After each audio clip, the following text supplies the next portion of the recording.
চাকরিহারাদের আর্তনাদ, পুলিশের লাঠিচার্জ, কিন্তু পুলিশ প্রশাসন বলছে যে আমাদের ধৈর্যের বাঁধ ভেঙে গিয়েছিল, তার জন্যই কার্যত এই লাঠিচার্জ করতে আমরা বাধ্য হয়েছি। প্রতিক্রিয়াটা দেখুন, তৃণমূল কংগ্রেস মূলত অতীতটা ভুলে যাচ্ছে।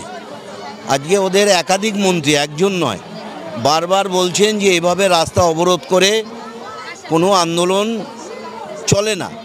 কিন্তু এই তৃণমূল কংগ্রেস সিঙ্গুর আন্দোলনের সময় 34 দিন রাস্তা অবরোধ করেছিল লেফট ফ্রন্ট গভর্নমেন্টের সময়। ফলে আজকে রাস্তা অবরোধ করে আন্দোলন করার যে পথ, সেই পথকে দেখিয়েছে তৃণমূল কংগ্রেস। আজকে যখন যেমন তখন তেমন বললে তো হবে না, যে লঙ্কা যায় সেই রাজা হয়। আজকে সেটাই প্রমাণ হচ্ছে। যখন বিরোধী ছিলেন তখন তিনি রাজ্যের মানুষের উদ্দেশ্যে এক কথা বললেন, আর আজকে সরকারে এসে ফিরহাদ হাকিমরা আর এক কথা বলছে।